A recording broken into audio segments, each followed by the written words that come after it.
All right, we are on to game 3. Myopia.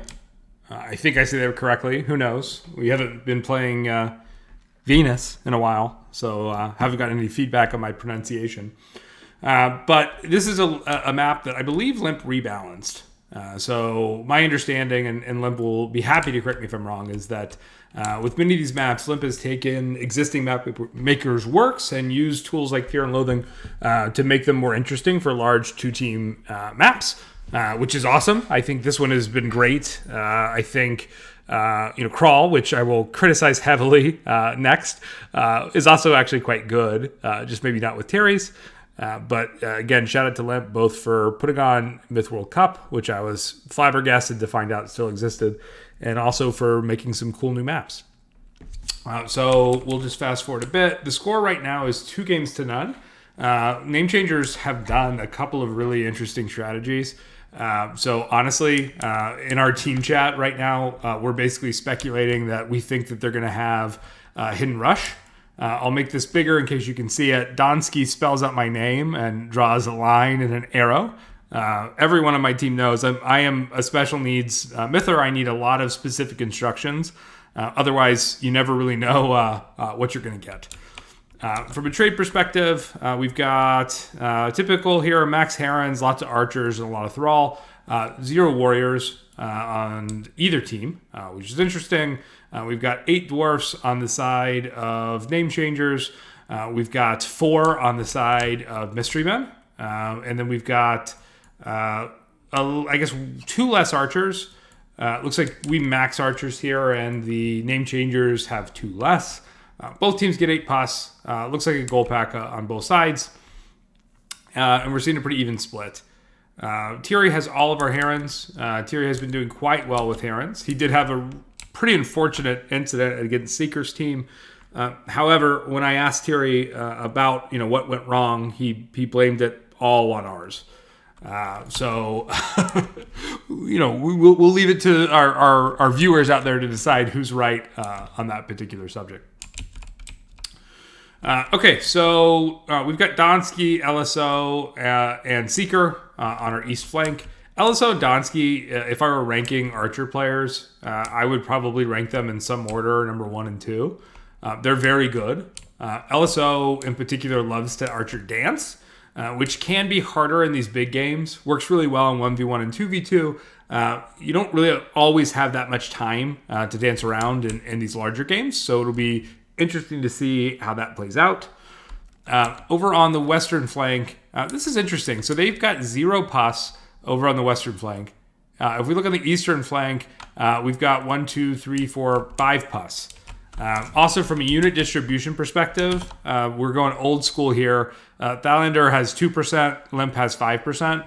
They're basically doing the Storm Rider or Teacock special of having somebody that is dedicated to pus. This tells me that their goal is to push on the eastern flank, while this western trade looks to me to be just a total stall, because without any pus for counter pus or pushing, you're not going to be able to do much. But 32% here for Scheister and East Wind, whereas on the side of Mystery Men, you've got, 24% with ours and Thierry, plus another 9%. So we're definitely bigger. Heron squads are just matching up. We've got 2 dwarfs on this flank. We've got our other dwarf here.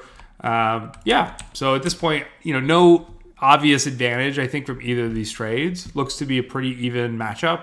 One big difference here is that Mystery Men have all of their Herons with Thierry, whereas on the team of Name Changers, they've got split Herons, and they also have 2 dedicated pussers. So that puts a lot of pressure on, I would say, Shy and Gecko and East Wind. And Asmo here, because they're controlling a bunch, whereas Mystery Men have smaller splits. So we're giving more role players more responsibility is one way to look at it, whereas Mystery Men are really making their bets with their heavy hitters. So as this plays out, I'm going to focus on the west here for a bit. East Wind, I don't know what was happening. I don't know if he's having connection issues or what, but really not dodging or moving those archers at all. So we'll get 1 free kill. East is being pussed. So the dedicated pussers, as you'd imagine, are aggressively pussing. Looks like it only got a couple thrall, so not a great start. Looks like I'm sending a puss in here that looks very appealing. However, Shyster, as usual, was up to his lawyerly tricks, so only loses one archer on that side. All right, so at this point, just moving a little bit faster. Tiri is showing mid, but really he's focused on west, and the Herons are basically just shadowing each other. I didn't understand this in the game. Shyster and EW basically just move their thrall up into a position where we're getting a lot of free damage. We don't have a big pus threat. There's only 2 other pus on this flank. They're not threatening them. So I wonder if this was just part of a strategy where they wanted to just have us die slowly, if they're lagging or what. These pus were more successful. So shout out to Texas Pete himself, Limp Bizkit. They've got Donsky down to 2 archers, LSO's down to 1. I will say, from being in the voice chat with LSO, he was quite upset about the number of pus that were used on his archers.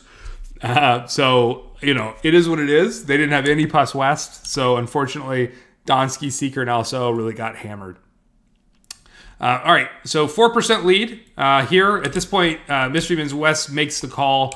We've got to be aggressive and push, as East obviously is struggling. I will say this, even though there is a huge archer lead East, there's enough thrall and herons and dwarfs that it's not as if this can just steamroll through. I don't feel that they're in a position where they can actually rush this and be a threat to the flag. But there is a clock that's started, right? So Mysterymen, if they're going to make something happen west, they've really got to do it pretty quickly. Because otherwise, again, this can stall, but it's not in a position where it can pull off like a stall, don't fall, and then slut rush. For those of you who played this game in 2011, 2012.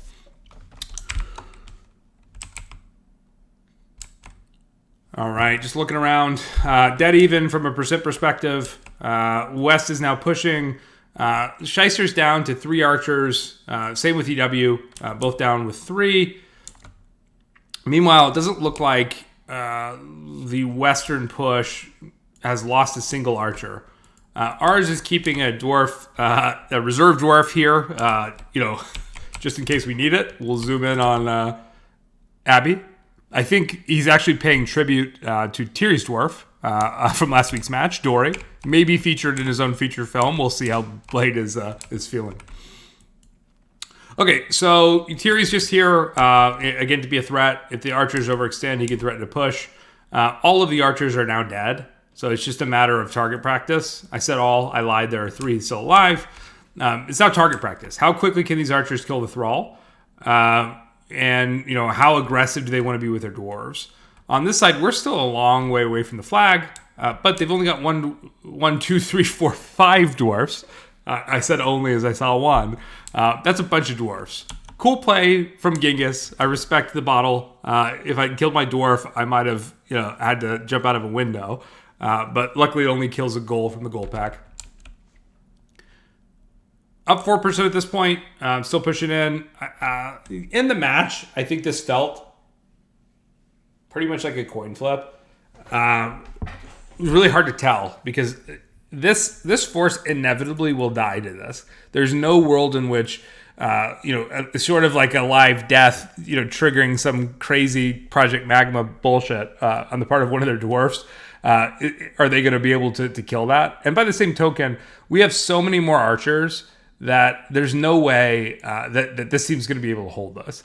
I think a big difference maker is that, with Tiri's Herons here, that's a really mobile force. So he's got the ability, and I think you'll see as this plays out, as we BC this down, he doesn't have to die here. All he has to do is make sure that we don't lose this flag. And then if he needs to, he can just disengage, right? He can run away. He can come back in a bit, in 8-hour force. Where here, that is true of Genghis's 3, I think that's Genghis. Yeah, Genghis's 3 Herons, but it's not really true of anyone else.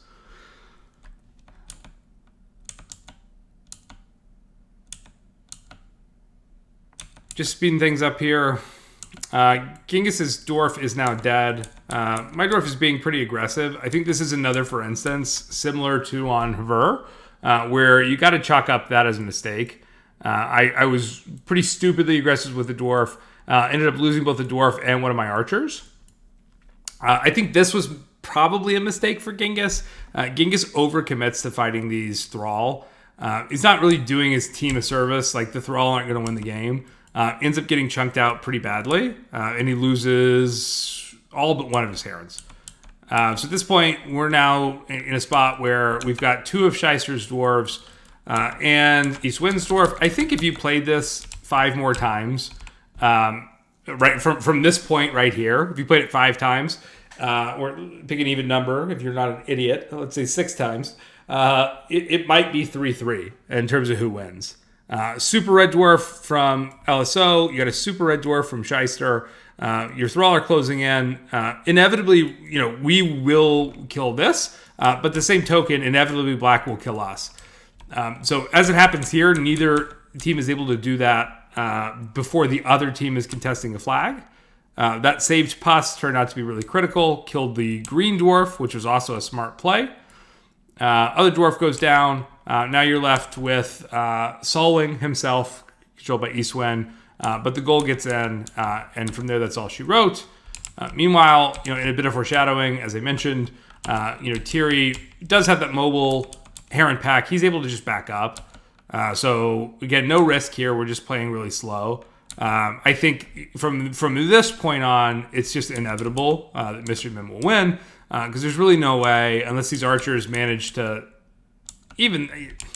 It would be really hard, I think, from this exact moment for HOTS to pull it off. Fast forwarding, maybe if they had a fire arrow, Tiri did walk over a couple satchels. That would have been a really exciting play if there'd been a fire arrow or a dwarf bomb onto the satchels. We're suiciding a bit. Donsky and Tiri are being aggressive, where we probably could place a little bit slower with the archers, but honestly, it's just nitpicking at this point. Percents get super close here.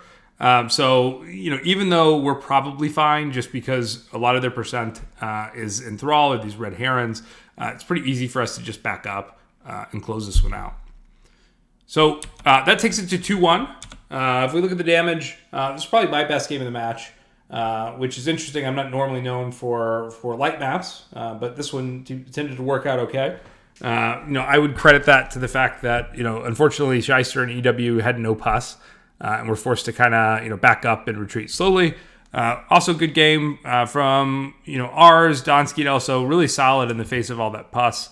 And Tiri, that stat line doesn't tell the impact he had on the game. He kept us from being rushed across the map. I thought from a presence perspective, having all of our herons together actually worked really well. Over on the hot sauce side, Gecko turns in a solid performance. I think Limp, considering he was goal packing and pussing the whole time, that's also pretty impressive. Rest of them, no one really stands out one way or the other. But again, 3 really great games. It's not often you see a flag trade situation. And again, I think this is the 3rd game in the row where we're in the last 30 seconds of the game and it's not entirely clear who's going to win. So again, good job to both teams, and we'll go to the next round.